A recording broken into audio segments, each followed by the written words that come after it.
Ya, bismillahirrahmanirrahim. Assalamualaikum warahmatullahi wabarakatuh.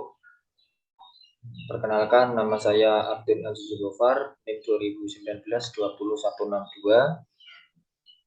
kelas C, Fakultas Hukum Universitas Muria Kudus. Di sini saya akan mempresentasikan tugas sistem peradilan pidana, mata kuliah yang diampu oleh dosen kita, Bu Wit Aryani. Dan tema yang saya ambil kali ini yaitu rekonstruksi sistem peradilan pidana sebagai upaya mewujudkan peradilan berkualitas yang mencerminkan nilai luhur Pancasila. Langsung saja ke pembahasan. Dalam hukum pidana mengandung muatan norma dan nilai. Norma merupakan bentuk formulasi atau implementasi dari nilai atau ide dasar.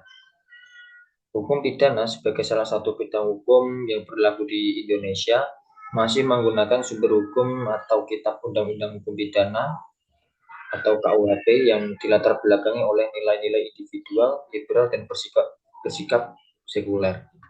Nilai-nilai tersebut tentunya berlawanan dengan nilai-nilai religius, demokratik, dan sifat masyarakat komunal Indonesia.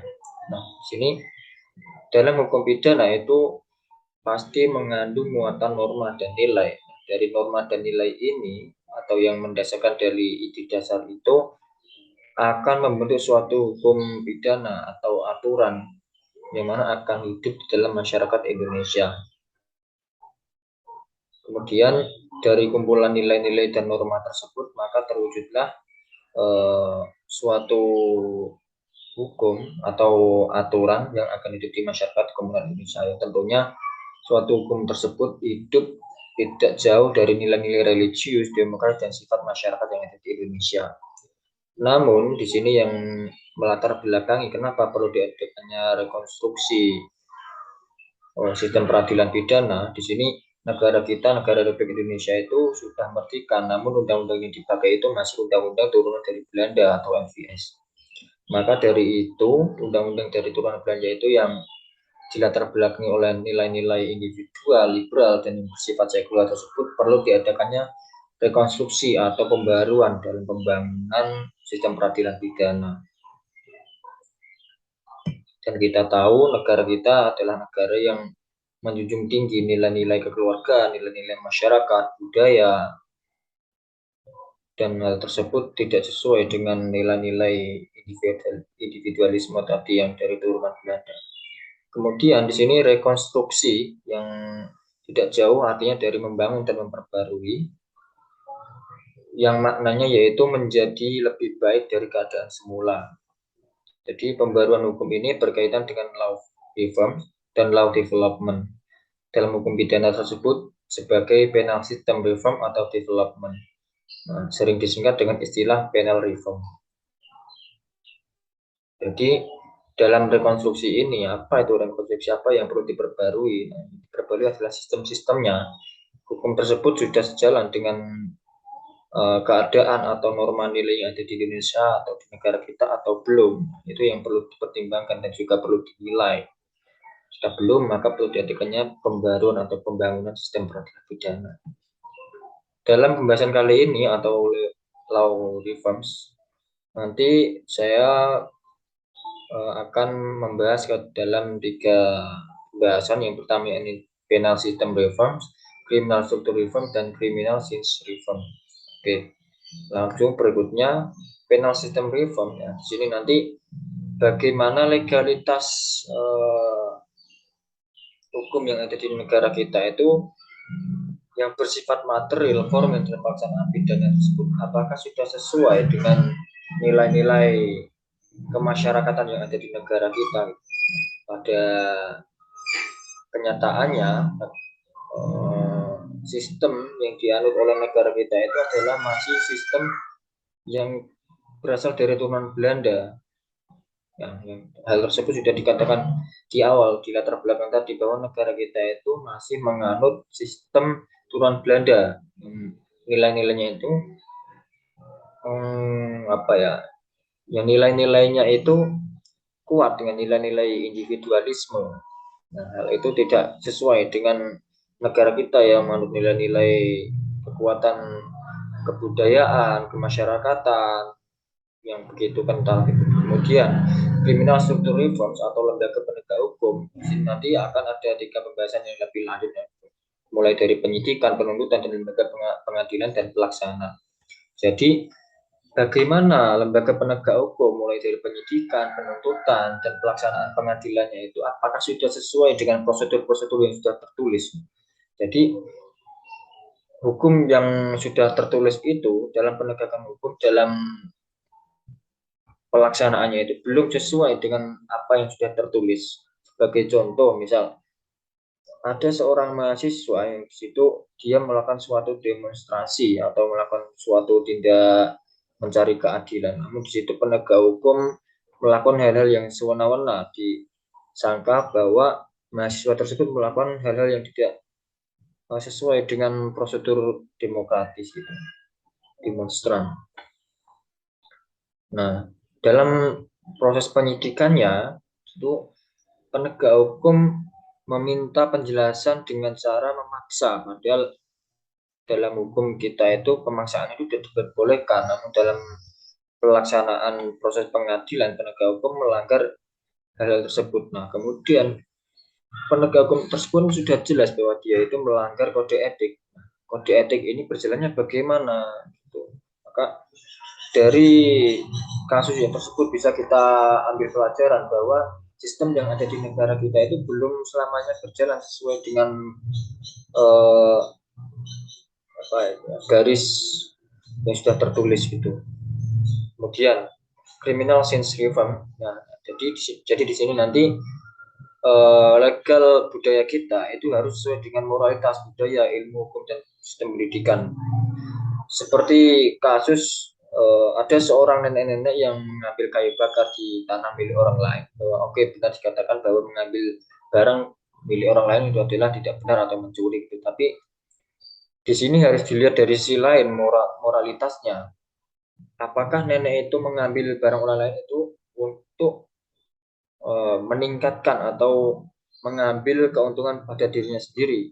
Dan pada kenyataannya tidak, bahwa nenek tersebut itu mengambil karena dia memang butuh, kan, jadi mempunyai apa-apa, dia demi mencukupi kebutuhannya pribadi gitu.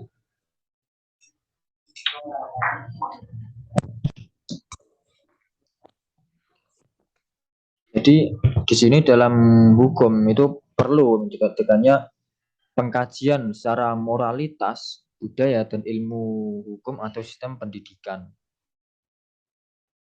Nah, kemudian pada intinya ada persoalan kesenjangan antara norma dan KUHP dengan latar belakang nilai kemasyarakatan yang dianut oleh bangsa Indonesia, baik secara sosio-filosofik, sosiopolitik, sosiokultural, maupun sosiohistorik. Tuh. Nah, dari mulai kesenjangan ini antara norma dan nilai-nilai dalam KUHP tersebut melatar belakangi perlu diadakannya rekonstruksi atau pembaruan dari sistem peradilan yang ada di negara kita.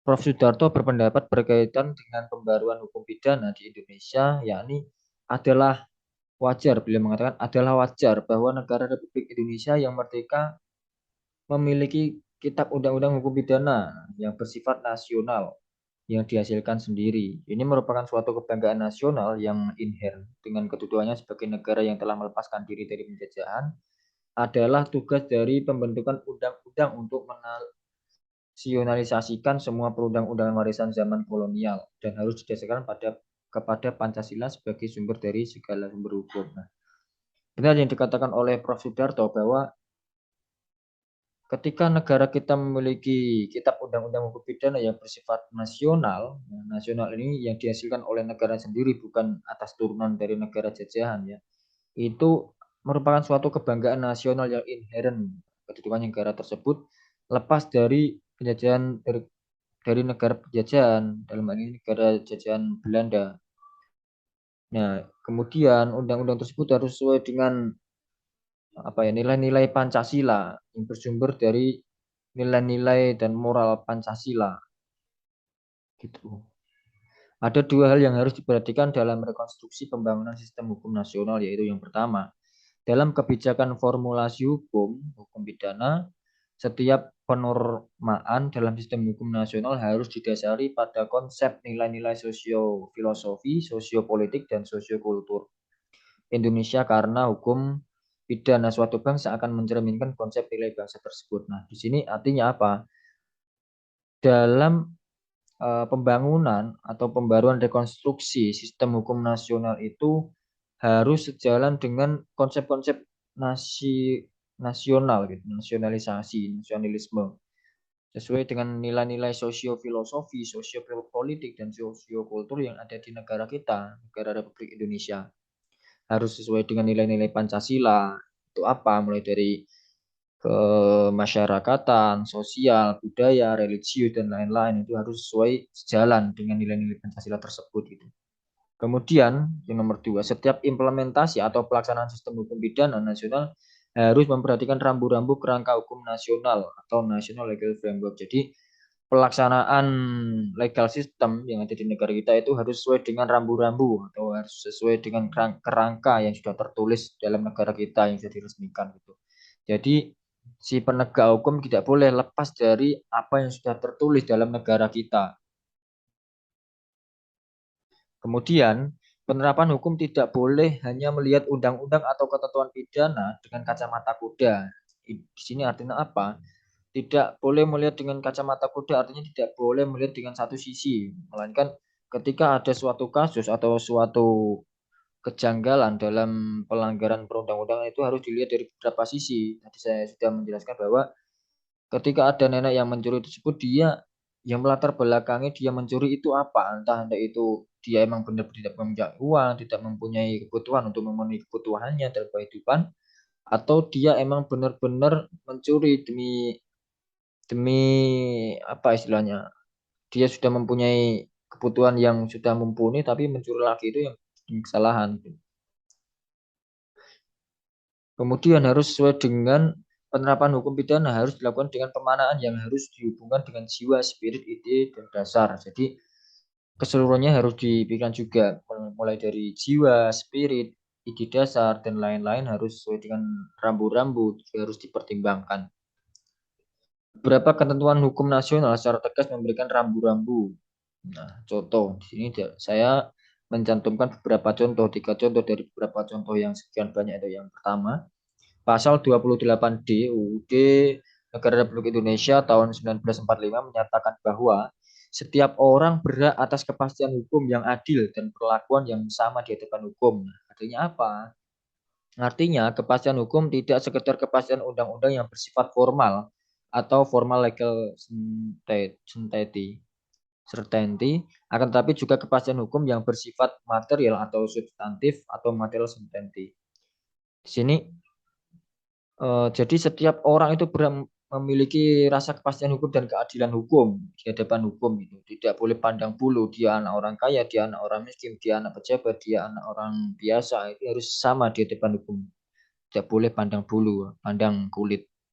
Yang nomor 2, pasal 28 ayat 1 UU nomor 4 tahun 2004, hakim wajib menggali nilai-nilai hukum dan rasa keadilan yang hidup di masyarakat. Nah, ini yang saya katakan dalam contoh bahwa hakim harus mentelaah lebih luas rasa keadilan yang hidup di masyarakat itu yang bagaimana, apakah sesuai dengan legal sistem yang ada di negara kita atau belum, itu harus perlu diperhatikan oleh seorang penegak hukum khususnya hakim dalam memutuskan perkara. Yang ketiga yaitu UU nomor 4 tahun 2004 pasal 2 ayat 2, peradilan negara menerapkan dan menegakkan hukum dan keadilan berdasarkan Pancasila. Di sini keadilan yang berdasarkan Pancasila mulai dari sosial, masyarakat, budaya, religius, dan lain-lain itu harus sesuai dengan penerapan peradilan negara, penerapan sistem peradilan pidana. Nah, dalam kesimpulannya, upaya rekonstruksi sistem peradilan pidana dalam mewujudkan peradilan berkualitas yang mencerminkan nilai-nilai luhur Pancasila harus dilakukan melalui implementasi nilai-nilai kemasyarakatan yang dianut oleh bangsa Indonesia, baik secara sosiofilosofik, sosiopolitik, sosiokultur, maupun sosiohistorik di dalam setiap kebijakan hukum pidana perundang-undangan Indonesia.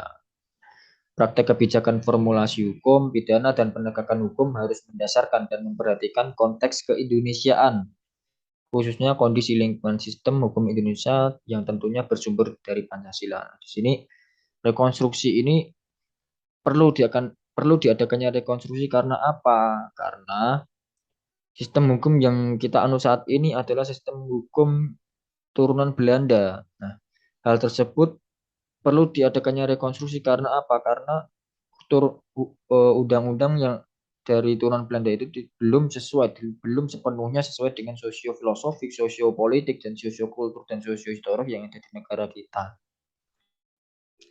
Dalam negara kita kan lebih banyak tentang apa ya, sistem kekeluargaannya, kebudayaannya sangat kental. Nah, ketika kita hanya mengandalkan kacamata kuda, satu sisi saja kita memperhatikan, maka hal tersebut tidak selamanya akan selaras dengan kehidupan di negara kita, negara Indonesia.